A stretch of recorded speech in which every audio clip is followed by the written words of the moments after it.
A group of ambitious engineers decided to rebuild history by creating a brand new version of the Titanic. But soon after construction began, strange and unsettling events started to unfold aboard the ship. The story takes us back to the year the original Titanic sank. Amidst the chaos, a young woman named Elizabeth managed to escape the doomed vessel, desperately calling out for her fiancé, Charles. Her cries echoed into the freezing night, but no one answered. Crew members forcibly placed her into a lifeboat that was being lowered into the icy waters, until, suddenly, the rope snapped. The boat flipped upon impact, sending everyone plunging into the frigid sea. Somehow, Elizabeth climbed onto the overturned lifeboat, trembling and gasping for air. That's when she heard Charles calling her name from a nearby iceberg. Without hesitation, he leaped into the freezing water to reach her. As Elizabeth searched for him through the dark waves, a corpse-like figure emerged from the depths, a zombie-like body that grabbed her and dragged her under. Decades later, a new ship, Titanic III, set sail on its maiden voyage, on the very same route as the original.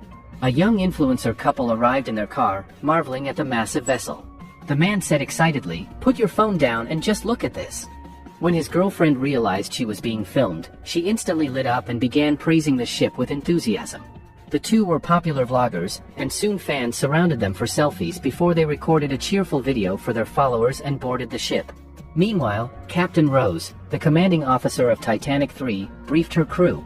She announced that military officer Brian Andrews and his team would be stationed aboard to ensure round-the-clock security, especially since many valuable artifacts recovered from the original Titanic were displayed on board. Down below, a mysterious young woman quietly crawled out of a large suitcase. She slipped into the lower decks unnoticed, eventually sneaking into a crew room to steal a uniform. Disguised as staff, she made her way to the ship's museum section, where an old violin rested inside a glass display case. As soon as she laid eyes on it, she grabbed it. A furious man stormed in, shouting for her to put it down, explaining that it was one of the ship's most prized relics, retrieved after decades buried beneath the sea. He didn't want a stranger damaging it. Julie, another crew member, tried to defuse the situation and gently asked the girl to leave. But as the girl turned, she noticed a gold coin and an ornate hairpin on display. She whispered that her grandmother once owned a pin exactly like that. Then, her tone darkened. She said the items of the dead should never have been taken from their graves, warning that disturbing them brings a curse. The man, now irritated, demanded to know who she was and why she was talking nonsense. Julie admitted she had no idea. There were so many workers on the ship that it was impossible to recognize everyone. She urged the girl to go immediately. While the two argued, the mysterious woman quietly pocketed the gold coin and hairpin before slipping away. Later, deep in the lower decks, she began performing dark rituals.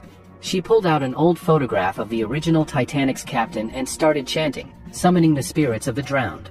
Meanwhile, in the ballroom above, passengers laughed, danced, and enjoyed the night, oblivious to the sinister energy brewing below. The vloggers Mia and Jackson continued filming their ship tour, wandering into the lower decks, until they stumbled upon the girl in the middle of her eerie ritual. Confused and frightened, they watched her chanting in a terrifying tone before deciding to leave. But just as they turned, the door behind them swung open with a loud creak. They spun around in panic, only to find their fan, Nasi, who had tracked them down through their live stream.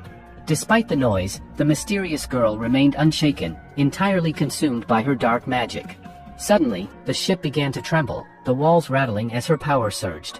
The vlogger's camera abruptly shut off. Jackson shouted that they needed to get out, fast. Mia and Nasi bolted after him. Back in the captain's cabin, the lights flickered wildly. Captain Rose's video call with her fiancé abruptly cut off, and she realized with dread that the ship had lost all contact with the outside world. Meanwhile, Mia, Nasi, and Jackson were walking down the ship's dimly lit corridor. Nasi nervously confessed that she had actually been following them online for years.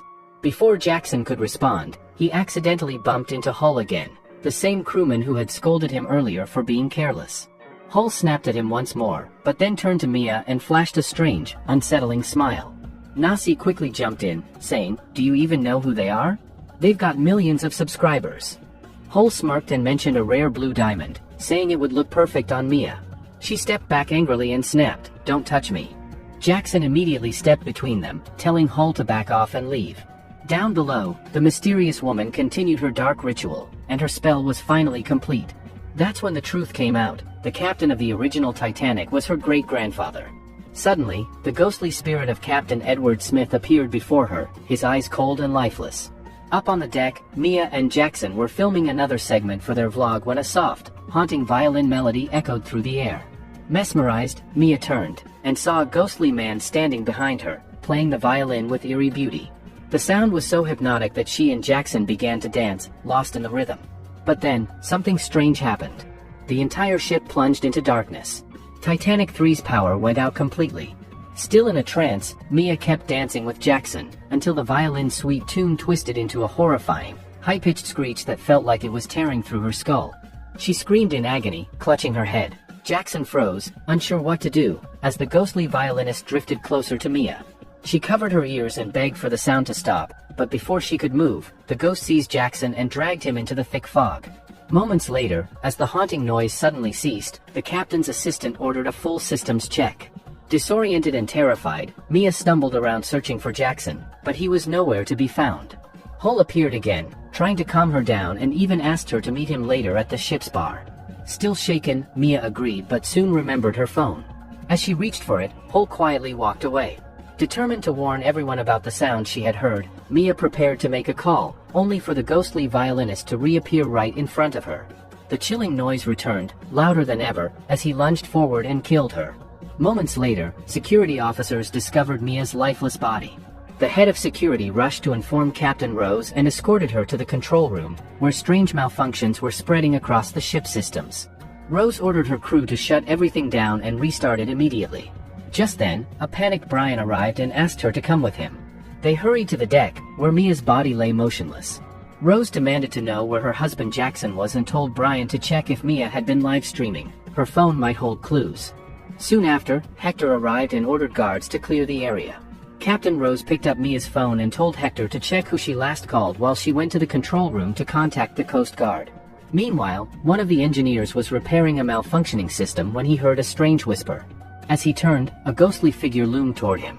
He tried to run, but another phantom appeared in his path and struck him in the head with a metal pipe, killing him instantly. In another room, Hector, Brian, and several guards reviewed footage from Mia's camera. When Captain Rose joined them, they said nothing looked suspicious, until they played the final clip. In the video, Jackson vanished into the fog, and then Hull was seen approaching Mia. After he left, Mia appeared terrified, glancing around before the video abruptly ended, right before her death. Rose immediately suspected Hull and ordered him brought in for questioning. At that moment, Hull was chatting casually with Julie in the ballroom when Rose and Brian arrived. They asked him to come with them to a private room. Once inside, the captain told him the news: Mia was dead, and her husband was missing. Hull was the last person seen with her alive, and security footage showed him arguing with Jackson earlier. Hull sighed and said, "Yeah, I lose my temper sometimes, but that doesn't mean I kill people." Just then, deep below the deck, the mysterious woman unleashed her powers once again. The ship's massive engines suddenly roared to life on their own. Feeling the vibration beneath her feet, Captain Rose dashed to the control room, then out onto the deck, and to her horror, saw the Titanic III slowly moving forward on its own. She tried contacting Parker over the radio, but there was no signal, no connection to the outside world. Furious, she turned to her crew and shouted, "Who started this ship?" Her assistant stammered, "Captain, all the controls are locked." Following the captain's orders, the crew tried rebooting the ship's system, but nothing worked. The engines kept running on their own, powered by some unknown force. To their horror, the Titanic III was now sailing straight toward the same iceberg that had destroyed the original Titanic over a century ago. Captain Rose shouted for answers, demanding to know why this was happening and ordering everyone to reverse course immediately. She met Brian on the deck, and together they rushed toward the engine room to investigate. Meanwhile, on the upper deck, Julie and a woman named Ms. Tross were enjoying the view when another passenger approached Ms. Tross and complimented her necklace. "It's beautiful," the woman said softly. Ms. Tross smiled and thanked her, but when the woman turned, her true face was revealed. She was a ghost. The spirit suddenly lunged at Ms. Tross, using that same necklace, her own, from when she died aboard the original Titanic, to strangle her to death. These were the restless souls of those who had perished in the icy waters long ago. Down in the engine room, Captain Rose was trying desperately to stabilize the ship's systems when the lifeless body of an engineer fell right in front of her. Horrified, she attempted to contact Parker, but the radio had gone dead again. Crew members began whispering, calling her insane. Has she lost her mind? Doesn't she understand all the signals are jammed? How did someone like her even become captain? But Rose knew the truth. The engines were overheating, and if they weren't stopped, they would explode. Brian quickly noticed the pressure rising and shouted that the engines were about to blow. Grabbing Rose by the arm, he pulled her out of the engine room just as a massive explosion erupted behind them, shaking the entire ship. Up in the ballroom, the blast knocked dancers off their feet and sent panic through the crowd. Captain Rose ordered everyone to stay calm and insisted that the situation was under control, though her own face betrayed the fear she felt inside. In the control room, chaos spread among the crew. They couldn't make sense of what was happening. The ship was still moving full speed toward the iceberg.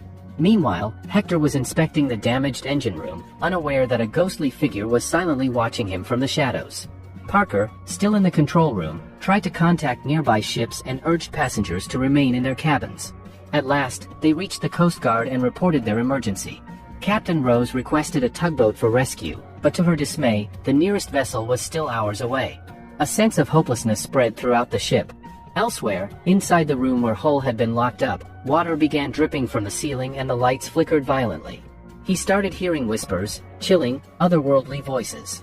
Terrified, he covered his ears and screamed. Then, silence. A loud thud followed, and a ghost appeared before him. Hull scrambled into a corner, trembling, shouting, "Stay away from me." But the ghost bound his hands to the bed with invisible force and exhaled a freezing breath across his face. At that same moment, Nasi burst into the control room to see Captain Rose.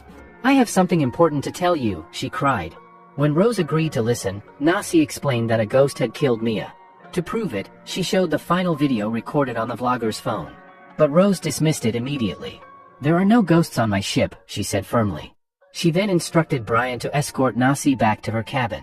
Coincidentally, Nasi's cabin was right next to the one where Hull was being held.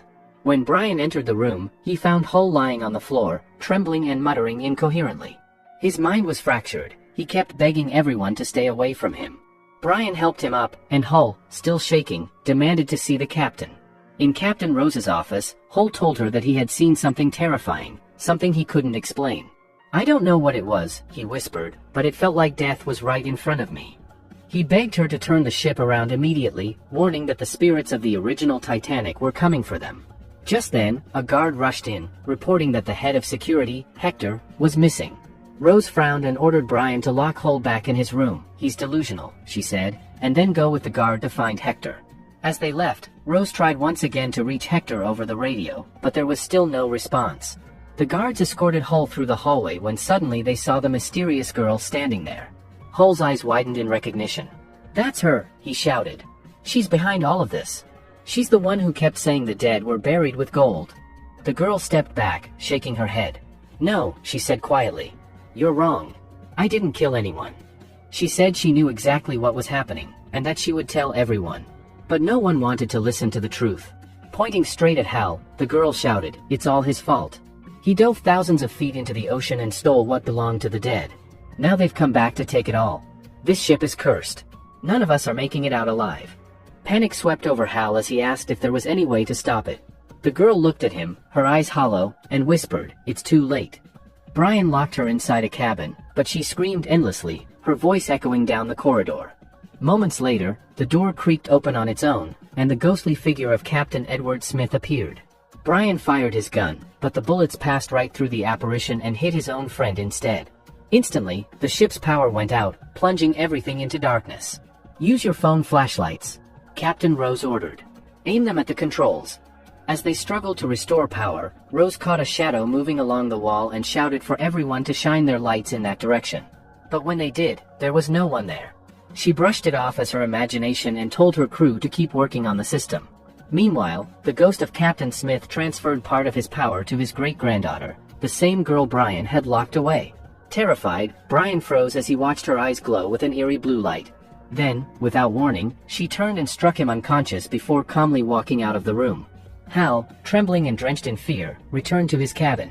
He decided to throw everything he had taken from the wreck back into the ocean, hoping it would end the curse. Trying to steady himself, he went to the bathroom to wash his face, but as soon as he looked up, he saw Mia's ghost in the mirror. When Brian regained consciousness, he realized his friend was still alive. "Stay here," he told him, "I'll get help." But the guard refused to listen and followed him into the corridor, only to be instantly killed by a ghost lurking in the shadows. Meanwhile, the possessed girl made her way to the control room. With one supernatural push, she hurled Parker across the room. Rose tried to intervene, but the moment she touched the girl, she saw the ghost of Captain Smith looming behind her. The girl shoved Rose aside and turned the Titanic III directly toward the same iceberg that had destroyed the original ship. "Stop," Rose pleaded. "Everyone will die. What do you even gain from this?" But the spirit inside the girl wouldn't let her think clearly. The crew fought to regain control of the ship, but nothing worked. In a desperate attempt, Rose warned her, "If the ship crashes, you'll die too." The girl smiled coldly and said, "That doesn't matter anymore." Seconds later, Titanic III slammed into the iceberg at full speed. Passengers screamed as chaos erupted. Julie tried to calm everyone, guiding them toward the assembly area while Rose desperately attempted to contact the outside world, but there was no response. Then Hal burst in, shouting that he finally understood what needed to be done. "We have to return everything taken from the original Titanic to the sea, or this will never stop," he insisted. But Rose, overwhelmed and running out of time, snapped, "If you really want to help, get people on the lifeboats. I don't have time for your ghost stories." Titanic III was now sinking fast. Panic spread like wildfire. Amid the chaos, Brian found an old artifact recovered from the first Titanic wreck, but before he could escape, Mia's ghost appeared before him. Possessing his hand, she turned his gun on himself and pulled the trigger. The ship had already gone half under. Passengers screamed, running in every direction as the cursed ocean swallowed the Titanic once again. Water had already flooded the corridors, and chaos erupted across every